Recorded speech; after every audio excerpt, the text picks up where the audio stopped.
ओम श्री हनुमते नमः। आप सभी का हमारे YouTube चैनल पर हार्दिक स्वागत है। आज मंगलवार के दिन आइए सुने हनुमान जी की पौराणिक कथाएं। तो प्रेम से बोलें हनुमान जी महाराज की जय हो। कथा के अनुसार एक समय की बात है, एक नगर में एक वृद्धा रहती थी। उसका एक ही पुत्र था। वृद्धा की हनुमान जी पर गहरी आस्था थी। वह प्रत्येक मंगलवार को नियम पूर्वक व्रत रखकर हनुमान जी की आराधना करती थी। एक बार हनुमान जी ने अपनी भक्तिनी उस वृद्ध महिला की श्रद्धा का परीक्षण करने का विचार किया। हनुमान जी साधु का वेश धारण कर वृद्धा के घर गए और पुकारने लगे, है कोई हनुमान भक्त जो हमारी इच्छा पूर्ण करे? आवाज उस वृद्धा के कान में पड़ी। पुकार सुन वृद्धा जल्दी से बाहर आई और साधु को प्रणाम कर बोली, आज्ञा महाराज। हनुमान वेशधारी साधु बोले, मैं भूखा हूँ, भोजन करूँगा, तुम थोड़ी सी जमीन लीप दो। वृद्धा दुविधा में पड़ गई। अंततः हाथ जोड़कर बोली, महाराज, लीपने और मिट्टी खोदने के अतिरिक्त आप कोई दूसरी आज्ञा दें, मैं अवश्य पूर्ण करूँगी। साधु ने 3 बार प्रतिज्ञा कराने के पश्चात कहा, तू अपने बेटे को बुला, मैं उसकी पीठ पर आग जलाकर भोजन बनाऊंगा। ये सुनकर वृद्धा घबरा गई, परंतु वह प्रतिज्ञाबद्ध थी। उसने अपने पुत्र को बुलाकर साधु को सौंप दिया। साधु वेशधारी हनुमान जी ने वृद्धा के हाथों से ही उसके पुत्र को पेट के बल लिटवाया और उसकी पीठ पर आग जलवाई। आग जलाकर दुखी मन से वृद्धा अपने घर में चली गई। इधर भोजन बनाकर साधु ने वृद्धा को बुलाकर कहा, उनका भोजन बन गया है, तुम अपने पुत्र को पुकारो ताकि वह भी आकर भोग लगा ले। इस पर वृद्धा बोली, उसका नाम लेकर मुझे और कष्ट ना दें। लेकिन जब साधु महाराज नहीं माने तो वृद्धा ने अपने पुत्र को आवाज लगाई। वह अपनी माँ के पास आ गया। अपने पुत्र को जीवित देख वृद्धा को बहुत आश्चर्य हुआ और वह साधु के चरणों में गिर पड़ी। तब हनुमान जी अपने वास्तविक रूप में प्रकट हुए और वृद्धा को भक्ति का आशीर्वाद दिया। तो प्रेम से बोले, शंकर भगवान की जय हो, बजरंग बली की जय हो। आइए सुने मंगलवार व्रत की पौराणिक कथा। एक बार नैमिषारण्य तीर्थ में 80,000 मुनि एकत्र होकर पुराणों के ज्ञाता श्री सूत जी से पूछने लगे, हे महामुने, आपने हमें अनेक पुराणों की कथाएं सुनाई हैं। अब कृपा करके हमें ऐसा व्रत और कथा बताएं जिसके करने से संतान की प्राप्ति हो तथा मनुष्यों को रोग, शोक, अग्नि, सर्व दुख आदि का भय दूर हो, क्योंकि कलयुग में सभी जीवों की आयु बहुत कम है। फिर इस पर उन्हें रोग चिंता के कष्ट लगे रहेंगे तो फिर वह श्री हरि के चरणों में अपना ध्यान कैसे लगा सकेंगे। श्री सूत जी बोले, हे मुनियों, आपने लोक कल्याण के लिए बहुत ही उत्तम बात पूछी है। एक बार युधिष्ठिर ने भगवान श्री कृष्ण से लोक कल्याण के लिए यही प्रश्न किया था। भगवान श्री कृष्ण और युधिष्ठिर का संवाद तुम्हारे सामने कहता हूँ, ध्यान देकर सुनो। एक समय पांडवों की सभा में श्री कृष्ण जी बैठे हुए थे। तब युधिष्ठिर ने भगवान श्री कृष्ण से प्रश्न किया, हे प्रभु नंद नंद गोविंद, आपने मेरे लिए अनेकों कथाएं सुनाई हैं। आज आप कृपा करके ऐसा व्रत या कथा सुनाएं जिसके करने से मनुष्य को रोग चिंता का भय समाप्त हो और उसको पुत्र की प्राप्ति हो। हे प्रभु, बिना पुत्र के जीवन व्यर्थ है। पुत्र के बिना मनुष्य नरकगामी होता है। पुत्र के बिना मनुष्य पितृ ऋण से छुटकारा नहीं पा सकता और न ही उसका पुन्नग नामक नरक से उद्धार हो सकता है। अतः पुत्रदायक व्रत बतलाएं। श्री कृष्ण भगवान बोले, हे राजन, मैं एक प्राचीन इतिहास सुनाता हूँ, आप उसे ध्यान पूर्वक सुनो। कुंडलपुर नामक एक नगर था। उसमें नंदा नामक एक ब्राह्मण रहता था। भगवान की कृपा से उसके पास सब कुछ था, फिर भी वह दुखी था। इसका कारण ये था कि ब्राह्मण की स्त्री सुनंदा के कोई संतान न थी। सुनंदा पतिव्रता थी, भक्ति पूर्वक श्री हनुमान जी की आराधना करती थी। मंगलवार के दिन व्रत करके अंत में भोजन बनाकर हनुमान जी का भोग लगाने के बाद स्वयं भोजन करती थी। एक बार मंगलवार के दिन ब्राह्मणी गृह कार्य की अधिकता के कारण हनुमान जी को भोग न लगा सकी, तो इस पर उसे बहुत दुख हुआ। उसने कुछ भी नहीं खाया और अपने मन में प्रण किया कि अब तो अगले मंगलवार को ही हनुमान जी का भोग लगाकर अन्न जल ग्रहण करेगी। ब्राह्मणी सुनंदा प्रतिदिन भोजन बनाती, श्रद्धा पूर्वक पति को खिलाती, परंतु स्वयं भोजन नहीं करती और मन ही मन श्री हनुमान जी की आराधना करती थी। इसी प्रकार 6 दिन गुजर गए और ब्राह्मणी सुनंदा अपने निश्चय के अनुसार भूखी प्यासी निराहार रही और अगले मंगलवार को ब्राह्मणी सुनंदा प्रातः काल ही बेहोश होकर गिर पड़ी। ब्राह्मणी सुनंदा की इस असीम भक्ति के प्रभाव से श्री हनुमान जी बहुत प्रसन्न हुए और प्रकट होकर बोले, सुनंदा, मैं तेरी भक्ति से बहुत प्रसन्न हूँ, तू उठ और वर मांग।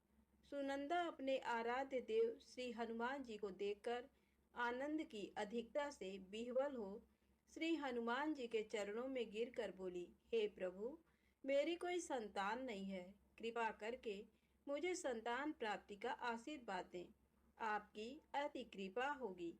श्री महावीर जी बोले, तेरी इच्छा पूर्ण होगी, तेरे एक कन्या पैदा होगी, उसके अष्टांग प्रतिदिन सोना दिया करेंगे। इस प्रकार कहकर श्री महावीर जी अंतर्ध्यान हो गए। ब्राह्मणी सुनंदा बहुत हर्षित हुई और सभी समाचार अपने पति से कहा। ब्राह्मण देवकन्या का वरदान सुनकर कुछ दुखी हुए, परंतु सोना मिलने की बात सुनी तो बहुत प्रसन्न हुए। विचार किया कि ऐसी कन्या के साथ मेरी निर्धनता भी समाप्त हो जाएगी। श्री हनुमान जी की कृपा से वह ब्राह्मणी गर्भवती हुई और 10वें महीने में उसे बहुत ही सुंदर पुत्री प्राप्त हुई। ये बच्ची अपने पिता के घर में ठीक उसी तरह से बढ़ने लगी जिस प्रकार शुक्ल पक्ष का चंद्रमा बढ़ रहा है। 10वें दिन ब्राह्मण ने उस बालिका का नामकरण संस्कार कराया। उसके कुल पुरोहित ने उस बालिका का नाम रत्नावली रखा, क्योंकि ये कन्या सोना प्रदान किया करती थी। इस कन्या ने पूर्व जन्म में बड़े ही विधान से मंगल देव का व्रत किया था। रत्नावली का अष्टांग बहुत सा सोना देता था। उस सोने से नंदा ब्राह्मण बहुत ही धनवान हो गया। अब ब्राह्मणी भी बहुत अभिमान करने लगी थी। समय बीतता रहा। अब रत्नावली 10 वर्ष की हो चुकी थी। एक दिन जब नंदा ब्राह्मण प्रसन्न चित्त था, तब सुनंदा ने अपने पति से कहा, मेरी पुत्री रत्नावली विवाह के योग्य हो गई है, अतः आप कोई सुंदर तथा योग्य वर देखकर इसका विवाह कर दें। ये सुन ब्राह्मण बोला, अभी तो रत्नावली बहुत छोटी है। तब ब्राह्मणी बोली, शास्त्रों की आज्ञा है कि कन्या 8वें वर्ष में गौरी, 9 वर्ष में रोहिणी, 10वें वर्ष में कन्या, इसके पश्चात रसवला हो जाती हैं। गौरी के दान से पाताल लोक की प्राप्ति होती है, रोहिणी के दान से वैकुंठ लोक की प्राप्ति होती है, कन्या के दान से इंद्रलोक में सुखों की प्राप्ति होती है। अगर हे पतिदेव रजस्वला का दान किया जाता है तो घोर नरक की प्राप्ति होती है। इस पर ब्राह्मण बोला, अभी तो रत्नावली मात्र 10 ही वर्ष की है और मैंने तो 16-16 साल की कन्याओं के विवाह कराए हैं, अभी जल्दी क्या है। तब ब्राह्मणी सुनंदा बोली, आपको तो लोभ अधिक हो गया। शास्त्रों में कहा गया है कि माता पिता और बड़ा भाई रजस्वला कन्या को देखते हैं तो वह अवश्य ही नरकगामी होते हैं। तब ब्राह्मण बोला, अच्छी बात है, कल मैं अवश्य ही योग्य वर की तलाश में अपना दूत भेजूंगा। दूसरे दिन ब्राह्मण ने अपने दूत को बुलाया और आज्ञा दी कि जैसी सुंदर मेरी कन्या है वैसा ही सुंदर वर उसके लिए तलाश करो। दूत अपने स्वामी की आज्ञा पाकर निकल पड़ा। पंपई नगर में उसने एक सुंदर लड़के को देखा। ये बालक एक ब्राह्मण परिवार का बहुत गुणवान पुत्र था। इसका नाम सोमेश्वर था। दूत ने इस सुंदर व गुणवान ब्राह्मण पुत्र के बारे में अपने स्वामी को पूर्ण विवरण दिया। ब्राह्मण नंदा को भी सोमेश्वर अच्छा लगा और फिर शुभ मुहूर्त में विधि पूर्वक कन्यादान करके ब्राह्मण ब्राह्मणी संतुष्ट हुए।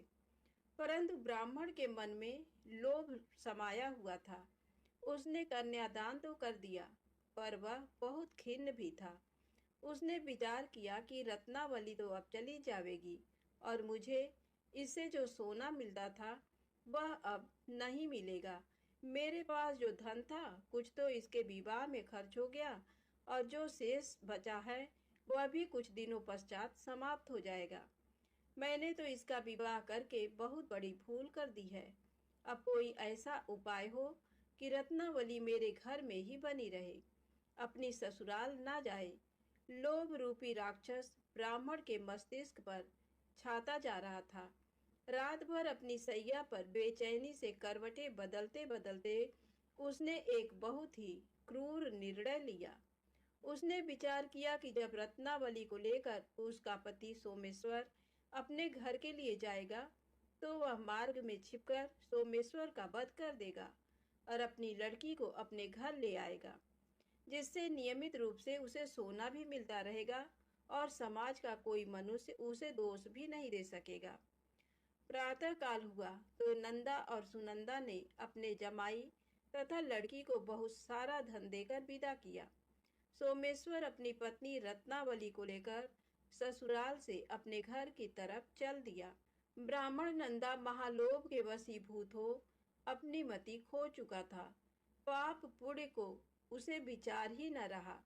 अपने भयानक व क्रूर निर्णय को कार्य रूप देने के लिए उसने अपने दूत को मार्ग में अपने जमाई का वध करने के लिए भेज दिया था, ताकि रत्नावली से प्राप्त होने वाला सोना उसे हमेशा मिलता रहे और वो कभी निर्धन ना हो।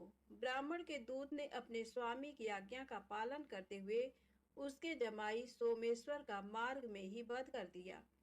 समाचार पाकर ब्राह्मण नंदा मार्ग में पहुंचा और रुदन करती अपनी पुत्री रत्नावली से बोला, हे पुत्री, मार्ग में लुटेरों ने तेरे पति का वध कर दिया है।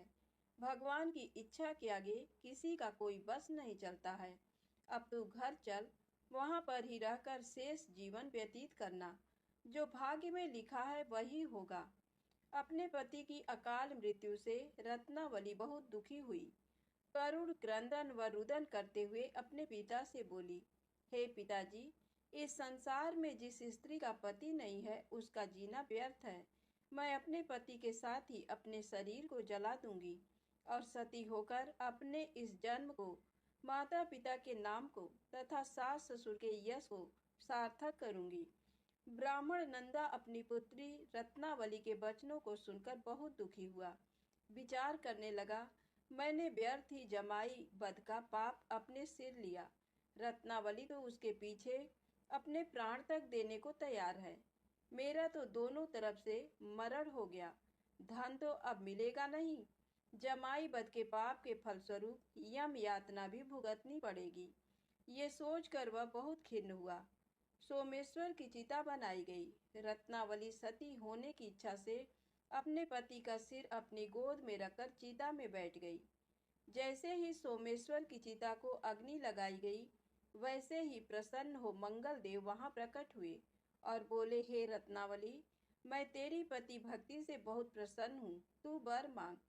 रत्नावली ने अपने पति का जीवन दान मांगा। तब मंगल देव बोले, रत्नावली, तेरा पति अजर अमर है, ये महाविद्वान भी होगा और इसके अतिरिक्त तेरी जो इच्छा हो वर मांग। तब रत्नावली बोली, हे ग्रहों के स्वामी, यदि आप मुझ पर प्रसन्न हैं तो मुझे ये वरदान दीजिए कि जो भी मनुष्य मंगलवार के दिन प्रातःकाल लाल पुष्प लाल चंदन से पूजा करके आपका स्मरण करे, उसको रोग व्याधि ना हो, स्वजनों का कभी वियोग ना हो, सर्प अग्नि तथा शत्रुओं का भय ना रहे। जो स्त्री मंगलवार का व्रत करे वह कभी विधवा ना हो। मंगल देव तथास्तु कहकर अंतर ध्यान हो गए। सोमेश्वर मंगल देव की कृपा से जीवित हो उठा। रत्नावली अपने पति को पुनः प्राप्त कर बहुत प्रसन्न हुई और मंगल देव का व्रत प्रत्येक मंगलवार को करके व्रत राज और मंगल देव की कृपा से इस लोक में सुख ऐश्वर्य को भोगते हुए अंत में अपने पति के साथ स्वर्ग लोक को गई। प्रेम से बोले हनुमान जी महाराज की जय हो। आइए सुने राम नाम की महिमा। लंकापति रावण के वध के बाद अयोध्यापति प्रभु श्री राम की कीर्ति दूर दूर तक फैल रही थी और वह मर्यादा पुरुषोत्तम कहलाने लगे। तब एक दिन महादेव शिव की इच्छा भी मर्यादा पुरुषोत्तम श्री राम से मिलने की हुई। पार्वती जी को संग लेकर महादेव कैलाश पर्वत से उतरकर अयोध्या नगरी के रास्ते पर चल पड़े। भगवान शिव और माँ पार्वती को अयोध्या आया देखकर राम जी बहुत खुश हुए। माता जानकी ने उनका उचित आदर सत्कार किया और स्वयं भोजन बनाने के लिए रसोई में चली गई। इस बीच भगवान शिव ने श्री राम जी से पूछा, आपके सेवक हनुमान जी दिखाई नहीं पड़ रहे हैं। श्री राम बोले, वे बगीचे में हैं। शिव जी ने श्री राम जी से बगीचे में जाने की अनुमति मांगी और पार्वती जी का हाथ थामकर बगीचे में आ गए। बगीचे की खूबसूरती देखकर उनका मन मोहित हो गया। आम के एक घने वृक्ष के नीचे हनुमान जी दीन दुनिया से बेखबर गहरी नींद में सोए थे। एक लय में खर्राटों से राम नाम की ध्वनि उठ रही थी। चकित होकर शिवजी और माता पार्वती एक दूसरे की ओर देखने लगे। माता पार्वती मुस्कुरा उठी और वृक्ष की डालियों की ओर इशारा किया। राम नाम सुनकर पेड़ की डालियां भी झूमने लगी थीं और इनके बीच से भी राम नाम उच्चारित हो रहा था। शिव जी इस राम नाम की धुन में मस्त मगन होकर खुद भी राम राम कहकर नाचने लगे। माता पार्वती जी ने भी अपने पति का अनुसरण किया और अपने कोमल पैर थिरकाने लगी। शिव जी और माता पार्वती जी के नृत्य में ऐसी झनकार उठी कि स्वर्ग लोक के देवता गण भी आकर्षित होकर बगीचे में आ गए और राम नाम की धुन में सभी मस्त हो गए। माता जानकी भोजन तैयार करके प्रतीक्षारत थी, परंतु संध्या घिरने तक भी अतिथि नहीं पधारे। तब अपने देवर लक्ष्मण जी को बगीचे में भेजा। लक्ष्मण जी तो स्वयं को श्री राम का सेवक ही मानते थे, अतः बगीचे में आकर जब उन्होंने धरती पर स्वर्ग का नजारा देखा तो खुद भी राम नाम की धुन में झूम उठे। महल में माता जानकी परेशान हो रही थी कि अभी तक भोजन ग्रहण करने कोई भी क्यों नहीं आया। तब उन्होंने श्री राम जी से कहा, भोजन ठंडा हो रहा है, चलिए हम ही जाकर बगीचे में से सभी को ले आए। जब राम जी बगीचे में गए तो वहाँ राम नाम की धूम मची हुई थी। हनुमान जी गहरी नींद में सोए हुए थे और उनके खर्राटों से अभी तक राम नाम निकल रहा था। श्री राम भाव विह्वल हो उठे। राम जी ने हनुमान जी को नींद से जगाया और प्रेम से उनकी तरफ निहारने लगे। हनुमान जी प्रभु को आया देख शीघ्रता से उठ खड़े हुए। नृत्य की समा भंग हो गई। शिव जी खुले कंठ से हनुमान जी की राम भक्ति की सराहना करने लगे। हनुमान जी सकुचाए लेकिन मन ही मन खुश हो रहे थे। श्री सिया राम ने भोजन करने का आग्रह भगवान शिव जी से किया। सभी लोग महल में भोजन करने के लिए चल पड़े। माता जानकी भोजन परोसने लगी। हनुमान जी को भी श्री राम जी ने पंक्ति में बैठने का आदेश दिया। हनुमान जी बैठ तो गए, परंतु आदत ऐसी थी कि राम जी के भोजन करने के उपरांत ही सभी लोग भोजन करते थे। आज श्री राम के आदेश से पहले भोजन करना पड़ रहा था। माता जानकी हनुमान जी को भोजन परोसती जा रही थी, पर हनुमान जी का पेट ही नहीं भर रहा था। सीता जी कुछ समय तक तो उन्हें भोजन परोसती रहीं, फिर समझ गईं इस तरह तो हनुमान जी का पेट नहीं भरेगा। उन्होंने तुलसी के एक पत्ते पर राम नाम लिखा और भोजन के साथ हनुमान जी को परोस दिया। तुलसी पत्र खाते ही हनुमान जी को संतुष्टि मिली और वह भोजन खाकर उठ खड़े हुए। भगवान शिव शंकर ने प्रसन्न होकर हनुमान जी को आशीर्वाद दिया कि आपकी राम भक्ति युगों युगों तक याद की जाएगी और आप संकट मोचन कहलाएंगे। तो प्रेम से बोलें शंकर जी भगवान की जय हो। संकट मोचन हनुमान जी की जय हो। अब आइए सुने राम नाम महिमा की दूसरी कहानी। महादेव जी को एक बार बिना कारण के किसी को प्रणाम करते देखकर पार्वती जी ने पूछा, आप किसको प्रणाम करते रहते हैं? शिव जी पार्वती जी से कहते हैं कि हे देवी, जो व्यक्ति एक बार राम कहता है उसे मैं 3 बार प्रणाम करता हूँ।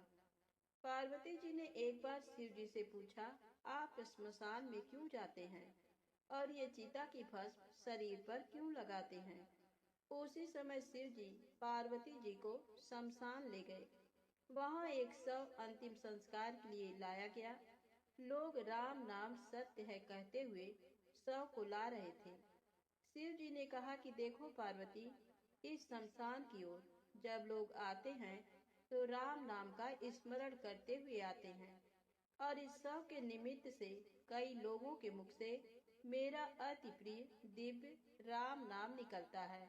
उसी को सुनने में शमशान में आता हूँ और इतने लोगों के मुख से राम नाम का जप करवाने में निमित्त बनने वाले इस शव का मैं सम्मान करता हूँ, प्रणाम करता हूँ और अग्नि में जलने के बाद उसकी भस्म को अपने शरीर पर लगा लेता हूँ। राम नाम बुलवाने वाले के प्रति मुझे अगाध प्रेम रहता है। एक बार शिव जी कैलाश पर पहुँचे और पार्वती जी से भोजन मांगा। पार्वती जी विष्णु सहस्त्र नाम का पाठ कर रही थी। पार्वती जी ने कहा, अभी पाठ पूरा नहीं हुआ, कृपया थोड़ी देर प्रतीक्षा कीजिए। शिव जी ने कहा कि इससे तो समय और श्रम दोनों लगेंगे। संत लोग जिस तरह से सहस्त्र नाम को छोटा कर लेते हैं और नित्य जपते हैं, वैसा उपाय कर लो। पार्वती जी ने पूछा, वो उपाय कैसे करते हैं, मैं सुनना चाहती हूँ। तब शिव जी ने बताया, केवल एक बार राम कह लो, तुम्हें सहस्त्र नाम भगवान के 1000 नाम लेने का फल मिल जाएगा। एक राम नाम 1000 दिव्य नामों के समान है। पार्वती जी ने वैसा ही किया। भगवान बोले, श्री राम राम रामेति रमे रामे मनोरमे सहस्र नाम तत्तुल्यम राम नाम वरानने। ये राम नाम सभी आपदाओं को हरने वाला, सभी संपदाओं को देने वाला दाता है। सारे संसार को विश्राम शांति प्रदान करने वाला है। इसीलिए मैं इसे बार बार प्रणाम करता हूँ। भवसागर के सभी समस्याओं और दुख के बीजों को भूंज के रख देने वाला, समूल नष्ट कर देने वाला, सुख संपत्तियों को अर्जित करने वाला, यमदूतों को भगाने वाला केवल राम नाम का गर्जन जप है। प्रयास पूर्वक स्वयं भी राम नाम जपते रहना चाहिए और दूसरों को भी प्रेरित करके राम नाम जपवाना चाहिए। इससे अपना और दूसरों का तुरंत कल्याण हो जाता है। यही सबसे सुलभ और अचूक उपाय है। इसीलिए हमारे देश में प्रणाम राम राम कहकर किया जाता है। अब आइए सुने बिल्व वृक्ष की महिमा। एक बार नारद जी ने भगवान भोलेनाथ की स्तुति कर पूछा, प्रभु, आपको प्रसन्न करने के लिए सबसे उत्तम और सुलभ साधन क्या है? हे त्रिलोकीनाथ, आप तो निर्विकार और निष्काम हैं। आप सहज ही प्रसन्न हो जाते हैं। फिर भी मेरी जानने की इच्छा है कि आपको क्या प्रिय है। शिव जी बोले, नारद जी, वैसे तो मुझे भक्त के भाव सबसे प्रिय हैं। फिर भी आपने पूछा है तो बताता हूँ। मुझे जल के साथ साथ बिल्व पत्र बहुत प्रिय हैं। जो अखंड बिल्व पत्र मुझे श्रद्धा से अर्पित करते हैं, मैं उन्हें अपने लोक में स्थान देता हूँ। नारद जी भगवान शंकर और माता पार्वती की वंदना कर अपने लोक को चले गए। उनके जाने के पश्चात पार्वती जी ने शिव जी से पूछा, हे प्रभु, मेरी ये जानने की बड़ी उत्कट इच्छा हो रही है कि आपको बिल्व पत्र इतने प्रिय क्यों हैं। कृपा करके मेरी जिज्ञासा शांत करें। शिव जी बोले, हे शिवे, बिल्व के पत्ते मेरी जटा के समान हैं। उसका त्रिपत्र यानी 3 पत्ते ऋग्वेद, यजुर्वेद और सामवेद हैं। शाखाएं समस्त शास्त्र का स्वरूप हैं। बिल्व वृक्ष को आप पृथ्वी का कल्प वृक्ष समझे, जो ब्रह्मा विष्णु शिव स्वरूप हैं। स्वयं महालक्ष्मी ने शैल पर्वत पर बिल्व वृक्ष रूप में जन्म लिया था। ये सुनकर पार्वती जी कौतूहल में पड़ गईं। उन्होंने पूछा, देवी लक्ष्मी ने आखिर बिल्व वृक्ष का रूप क्यों लिया? आप ये कथा विस्तार से कहें। तब भोलेनाथ ने देवी पार्वती को कथा सुनानी शुरू की। हे देवी, सतयुग में ज्योति रूप में मेरे अंश का रामेश्वर लिंग था। ब्रह्मा आदि देवों ने उसका विधिवत पूजन अर्चन किया था। फलतः मेरे अनुग्रह से वाग देवी सबकी प्रिया हो गई। वे भगवान विष्णु को सतत प्रिय हो गई। मेरे प्रभाव से भगवान केशव के मन में वाग देवी के लिए जितनी प्रीति हुई, वह स्वयं लक्ष्मी को नहीं भाई। अतः लक्ष्मी देवी चिंतित और रुष्ट होकर परम उत्तम श्रीशैल पर्वत पर चली गई। वहां उन्होंने मेरे विग्रह की उग्र तपस्या प्रारंभ कर दी। हे परमेश्वरी, कुछ समय बाद महालक्ष्मी जी ने मेरे विग्रह से थोड़ा ऊर्ध्व में एक वृक्ष का रूप धारण कर लिया और अपने पत्र पुष्प द्वारा निरंतर मेरा पूजन करने लगी। इस तरह उन्होंने कोटि वर्ष तक आराधना की। अंततः उन्हें मेरा अनुग्रह प्राप्त हुआ। महालक्ष्मी ने मांगा कि श्री हरि के हृदय में मेरे प्रभाव से वाग्देवी के लिए जो स्नेह हुआ है वह समाप्त हो जाए। शिव जी बोले, मैंने महालक्ष्मी को समझाया कि श्री हरि के हृदय में आपके अतिरिक्त किसी और के लिए कोई प्रेम नहीं है। वाग्देवी के प्रति तो उनकी श्रद्धा है। ये सुनकर श्री लक्ष्मी जी प्रसन्न हो गईं और पुनः श्री विष्णु के हृदय में स्थित होकर निरंतर उनके साथ विहार करने लगी। हे पार्वती, महालक्ष्मी के हृदय का एक बड़ा विकार इस प्रकार दूर हुआ था। इस कारण हरि प्रिया उसी वृक्ष रूप में सर्वदा अतिशय भक्ति से भरकर यत्न पूर्वक मेरी पूजा करने लगी। बिल्व इस कारण मुझे बहुत प्रिय है और मैं बिल्व वृक्ष का आश्रय लेकर रहता हूँ। बिल्व वृक्ष को सदा सर्व तीर्थमय एवं सर्व देवमय मानना चाहिए, इसमें तनिक भी संदेह नहीं है। बिल्व पत्र, बिल्व फूल, बिल्व वृक्ष अथवा बिल्व काष्ठ के चंदन से जो मेरा पूजन करता है वह भक्त मेरा प्रिय है। बिल्व वृक्ष को शिव के समान ही समझो, वह मेरा शरीर है। जो बिल्व पर चंदन से मेरा नाम अंकित करके मुझे अर्पण करता है, मैं उसे सभी पापों से मुक्त करके अपने लोक में स्थान देता हूँ। उस व्यक्ति को स्वयं लक्ष्मी जी भी नमस्कार करती हैं। जो बिल्व मूल में प्राण छोड़ता है उसको रुद्र देह प्राप्त होता है। तो प्रेम से बोले, विष्णु भगवान माता लक्ष्मी की जय हो। शंकर भगवान माँ गौरी माता की जय हो। अब आइए सुने मंगलवार को सुनी जाने वाली मंगला गौरी माता की पौराणिक कथा। कुरु देश में श्रुतकीर्ति नामक एक विद्वान, कीर्तिशाली, शत्रुओं का नाश करने वाला, 64 कलाओं का ज्ञाता तथा धनुर्विद्या में कुशल राजा हुआ था। पुत्र के अतिरिक्त अन्य सभी शुभ चीजें उस राजा के पास थी।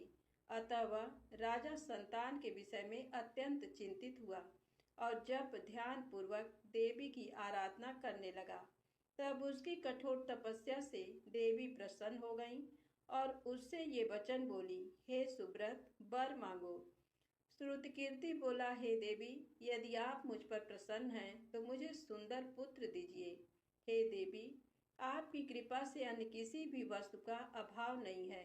उसका ये वचन सुनकर पवित्र मुस्कान वाली देवी ने कहा, हे राजन, तुमने अत्यंत दुर्लभ वर मांगा है, फिर भी कृपावश मैं तुम्हें अवश्य दूंगी।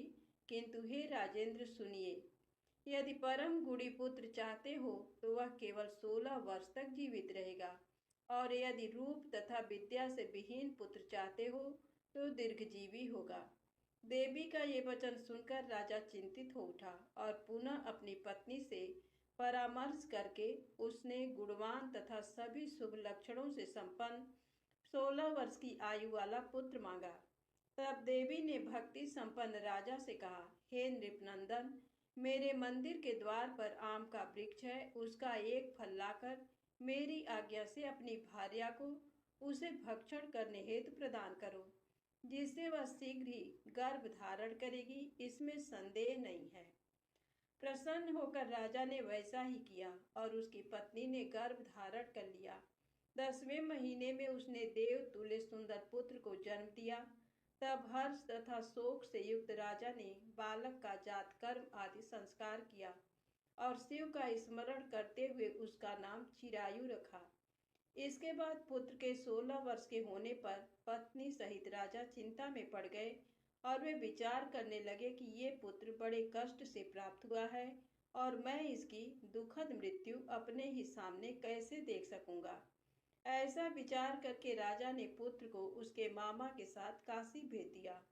प्रस्थान के समय राजा की पत्नी ने अपने भाई से कहा कि कार्पटिक का वेश धारण करके आप मेरे पुत्र को काशी ले जाइए।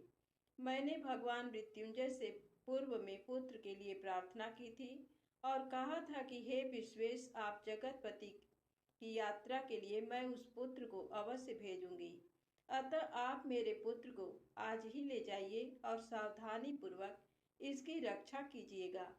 अपनी बहन की ये बात सुनकर भांजे के साथ वो चल पड़ा। कई दिनों तक चलते चलते वह आनंद नामक नगर में पहुंचा। वहां सभी प्रकार की समृद्धियों से संपन्न वीरसेन नाम वाला राजा रहता था। उस राजा की एक सर्वलक्षण संपन्न युवावस्था प्राप्त मनोहर तथा रूप लावण्यमयी मंगला गौरी नामक कन्या थी। सभी उपमानों को तुच्छ करके सौंदर्य अभिवृद्धि को प्राप्त वह कन्या किसी समय सखियों के साथ नगर के उपवन में क्रीड़ा करने के लिए गई हुई थी। उसी समय वह चिरायु तथा उसका मामा वे दोनों भी वहां पहुंच गए और उन कन्याओं को देखने की लालसा से वहीं विश्राम करने लगे। इसी बीच विनोद पूर्वक क्रीड़ा करती हुई उन कन्याओं में से किसी एक ने कुपित होकर राजकुमारी को राणा ये कुवचन कह दिया। तब उस अशुभ वचन को सुनकर राजकुमारी ने कहा, तुम अनुचित बात क्यों बोल रही हो? मेरे कुल में तो इस प्रकार की कोई नहीं है। मंगला गौरी की कृपा से तथा उनके व्रत के प्रभाव से विवाह के समय जिसके सर पर मेरे हाथ से अक्षत पड़ेंगे, हे सखी, वह यदि अल्प आयु वाला होगा तो भी चिरंजीवी हो जाएगा। इसके बाद वह सभी कन्याएं अपने अपने घर चली गईं। उसी दिन राजकुमारी का विवाह था। बाहलीक देश के दृढ़धर्मा नामक राजा के सुकेतु नाम वाले पुत्र के साथ उसका विवाह निश्चित किया गया था। वह सुकेतु विद्याहीन, कुरूप तथा बहरा था। तब सुकेतु के साथ आए हुए उन लोगों ने विचार किया कि इस समय कोई दूसरा श्रेष्ठ वर ले जाना चाहिए और विवाह संपन्न हो जाने के बाद वहां सुकेतु पहुंच जाए। उन लोगों ने चिरायु के मामा के पास जाकर याचना की कि आप इस बालक को हमें दे दीजिए, जिससे हमारा कार्य सिद्ध हो जाए। इस पृथ्वी पर परोपकार के समान दूसरा कोई धर्म नहीं है। उनकी बात सुनकर चिरायु का मामा मन ही मन बहुत प्रसन्न हुआ, क्योंकि इसने उपवन में पहले ही कन्या मंगला गौरी की बात सुन ली थी। फिर भी उसने एक बार कहा कि आप लोग इसे किस लिए मांग रहे हैं? कार्य की सिद्धि हेतु वस्त्र, अलंकार आदि मांगे जाते हैं, वर तो कहीं भी नहीं मांगा जाता। तथापि आप लोगों का सम्मान रखने के लिए मैं इसे दे रहा हूँ।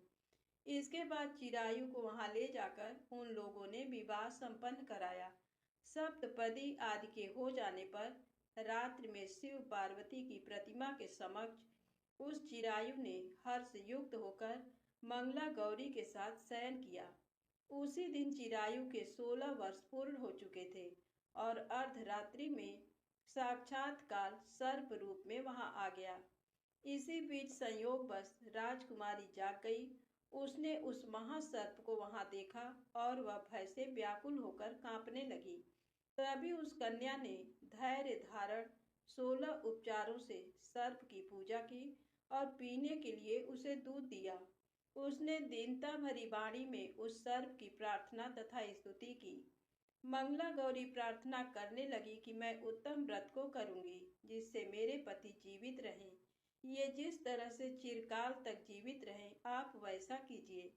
इतने में सर्प वहां स्थित एक कमंडल में प्रवेश कर गया और उस मंगला गौरी ने अपनी कंचुकी से उस कमंडल का मुंह बांध दिया। इसी बीच उसका पति अंगड़ाई लेकर जाग गया और अपनी पत्नी से बोला, हे प्रिय, मुझे भूख लगी है। तब वह अपनी माता के पास जाकर खीर, लड्डू आदि ले आई और उसके द्वारा दिए भोज्य पदार्थ को उसने प्रसन्न मन होकर खाया। भोजन के पश्चात हाथ धोते समय उसके हाथ से अंगूठी गिर पड़ी। तांबूल खाकर वह पुनः सो गया। इसके बाद मंगला गौरी कमंडल को फेंकने के लिए जाने लगी।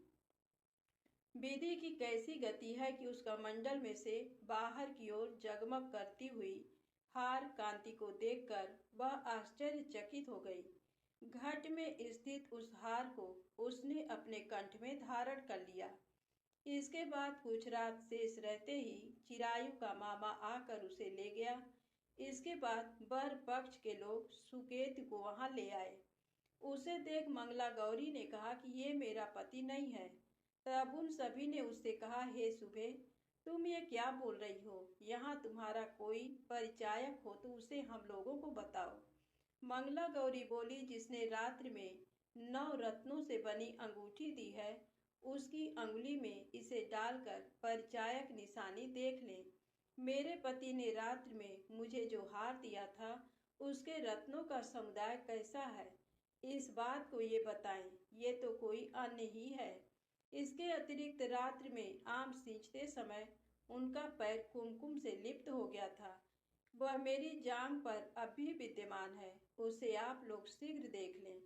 साथ ही रात में परस्पर भाषण तथा भोजन आदि जो कुछ किया गया था उसे भी ये बता दें, तब ये निश्चय ही मेरे पति हैं।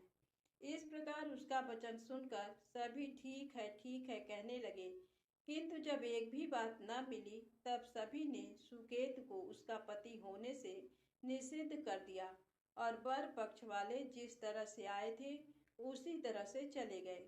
उसके बाद अपने वंश को बढ़ाने वाले महान यश से संपन्न तथा परम मनस्वी मंगला गौरी के पिता ने अन्न पान आदि का सत्र चलाया। उन्होंने वर पक्ष का वृत्तांत कानो कान सुन लिया कि स्वरूप से कुरूप होने के कारण लोगों के द्वारा किसी अन्य को वर के रूप में आदर पूर्वक लाया गया था। तब उन्होंने अपनी कन्या को पर्दे के भीतर बिठा दिया। उसके बाद 1 वर्ष बीतने पर यात्रा करके चिरायु अपने मामा के साथ ये देखने आया कि विवाह के बाद वहाँ क्या हुआ।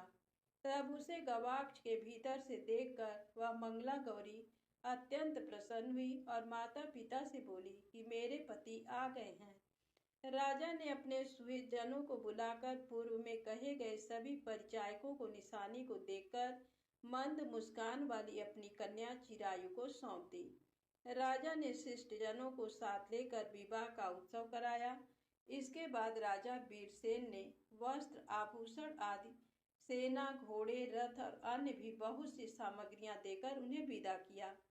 उसके बाद कुल को आनंदित करने वाला वह चिरायु पत्नी तथा मामा को साथ लेकर सेना के साथ अपने नगर पहुंचा। लोगों के मुख से उसे आया हुआ सुनकर उसके माता पिता को विश्वास नहीं हुआ।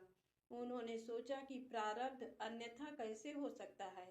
इतने में वह अपने माता पिता के पास आ गया और स्नेह से परिपूर्ण वह चिरायु भक्तिपूर्वक उनके चरणों में गिर पड़ा।